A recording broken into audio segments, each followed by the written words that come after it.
Do you lie at night in your bed, tossing and turning, not being able to fall asleep? Do you wake up in the night not able to fall back asleep? Do you wake up in the morning feeling not so refreshed, fatigued throughout the day? Well, do I have an answer for you? Introducing the revolutionary new Magic Sleep Powder. Introducing the revolutionary new Magic Sleep Tea. Essential oil, Magic Sleep Juice, Magic Sleep Pillow, drool included. I know that seems crazy. Magic pills, potions, even pillows to help you get a good night's rest. But that's what companies are selling, and I'm dead against that. I want to give you the proper evidence-based tips to help you get a good night's rest. First off, I want to give a huge thank you to Cotton Incorporated for sponsoring this video. And make sure you stick around till the end because I'm going to be answering all of your sleep questions. Let's chat about all the things you need to do during the day before the night even starts to make sure you get a good night's sleep. Number one, exercise. You know it sounds crazy, but physical activity improves the quality of your sleep and extends its duration. So even if you're only going out for a 10-minute brisk walk, do it. Morning, night, evening, it doesn't matter. Get your physical activity in. Number two is diet. First and foremost, you want to avoid eating too close to bedtime because that can stimulate your gastric juices and make you really uncomfortable when you're going to bed. On top of that, you want to avoid spicy foods, overly citrusy foods, and something that a lot of people do before going to sleep, that's alcohol. Because you may fall asleep fine on alcohol, but it will hurt the quality of your sleep and you won't wake up as well rested. Number three, naps. I'm not gonna lie, I love naps. But naps are a double-edged sword because they are refreshing and they can give you some energy as long as you keep them somewhere between 15 to 30 minutes. However, they will decrease your sleepiness, which is a good thing, but then it'll make it harder for you to fall asleep at night because you're not sleepy. So if you can, avoid the nap unless the circumstances call for it. Caffeine. Get your coffee fix before lunch because caffeine has a half-life of 6 hours, meaning it can take up to 12 hours for it to be fully eliminated out of your system. And don't forget, caffeine is a diuretic, so it makes you want to pee.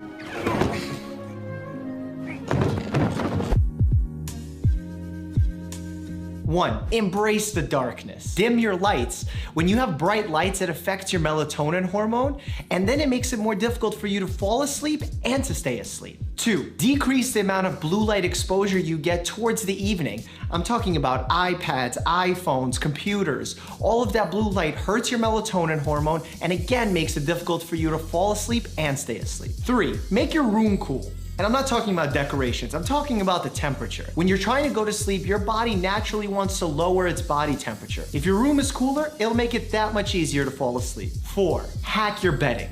And I'm talking specifically about your sheets. Make sure your sheets are made 100% of cotton. Synthetic fibers will sleep warmer and keep more bacteria on throughout washes. Plus, cotton just feels good to the skin, and that breathability, that's clutch. Make sure it's pitch black in the room. Even if you have a candle flickering on the side table, that still affects your sleep. Two, keep your cell phone alerts off. I'm talking about that do not disturb feature. No one should be texting you and waking you up in the middle of the night. Sleep is important and it should be a priority. What happens in case emergency someone needs to reach me? Well, most of the phones nowadays have a customizable do not disturb feature that allows calls from your contacts to get through, especially if they dial twice. Three, no pets. And this is a tough one for even me to swallow. I love sleeping with Bear or Roxy, but the more you sleep with a dog, the more sleep interruptions you get, the worse quality of sleep you're gonna get. Four, the most important point of them all. If after 15 minutes of tossing and turning, you're unable to fall asleep, get out of the bed and do something relaxing, and then try and go back to sleep after 15 minutes. And I'm not talking about checking out social media on your phone. The last thing I want you to do is to have FOMO because your friends are out doing something fun and you're getting ready for the next day at work. Before we go, I want to answer some of your questions that you have about sleep. How many hours should the average person sleep per night? I've said this before, you should sleep 7 to 9 hours per night on average. If you're consistently getting less than 7 hours of sleep, you're gonna see a decrease in your performance both cognitively and physically. If I drink caffeine in the morning after a short night's sleep, does that make up for it? There have been some studies on this in the military where they give caffeine to sleep-deprived soldiers. Some of their physical tasks, like a reaction time, can go back to baseline, even though they had a short night's sleep, but still you will see negative effect, especially in the cognitive area. What can I take to help me fall asleep? Really, my first step when someone walks into my office is to make sure that their sleep hygiene is on point, that they've done all the behavioral modifications that we can, and only then will I begin to discuss some of the pharmacological options. But those are never my first resort. What are some tips to fight jet lag? I mentioned some tips on fighting jet lag in my travel video, but what you can do is plan ahead and actually adjust to the time zone that you're traveling to before you go on the trip. And once you're already there, use the sun to your advantage to reset your circadian rhythm. How dangerous is driving while sleepy? Very dangerous. In fact, it can be even considered more dangerous and is probably responsible for more accidents on the road than driving under the influence of alcohol. When you're drinking alcohol, your reactions are delayed. When you're drowsy, you can have moments of something known as microsleep, where for a second or maybe even for a few seconds, you actually fall asleep with your eyes open. And there, it's not a delayed reaction time, it's no reaction time. So you can imagine how dangerous that is. What are the most important factors to getting good sleep?